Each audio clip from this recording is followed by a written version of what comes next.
белорусы, или уже даже вечер. У нас за окном снежок падает, вот, а в доме горит Гюнтер. Это печь чугунная, производитель Fairway. Можно сказать, точная копия хорватской печи Пламень Тена, полюбившийся белорусам и не только.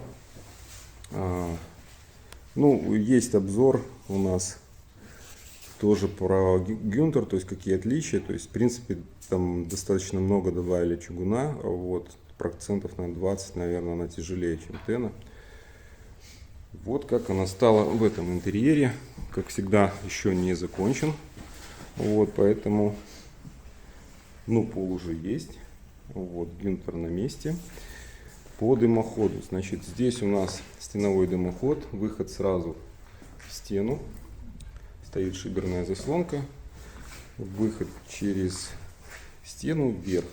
Так, раз, два, 3 метра, половинка, 2 угла, ну, порядка там 4, почти 5 метров общая.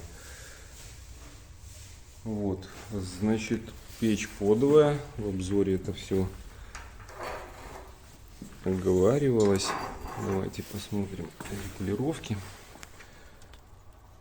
Подовое горение, подвод воздуха сверху, нету колосника. Вот, печка сжигает дрова полностью дотла, чем отличается от колосниковой в том числе. Сейчас шиберную заслонку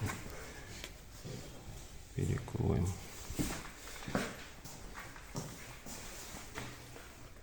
Вот, огонь успокаивается, то есть длительность горения здесь, ну, процентов на 25 длиннее, скажем, чем больше длительность горения, чем у колосниковых, как правило.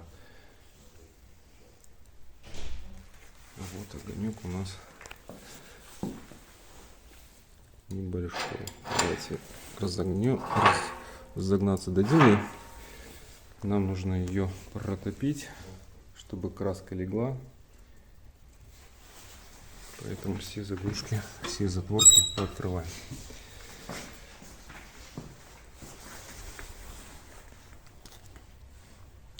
Приходите к нам в салон Алибегова 12Б. Подберем и вам печь или топку, чугунную или стальную. Будем рады видеть. До встречи.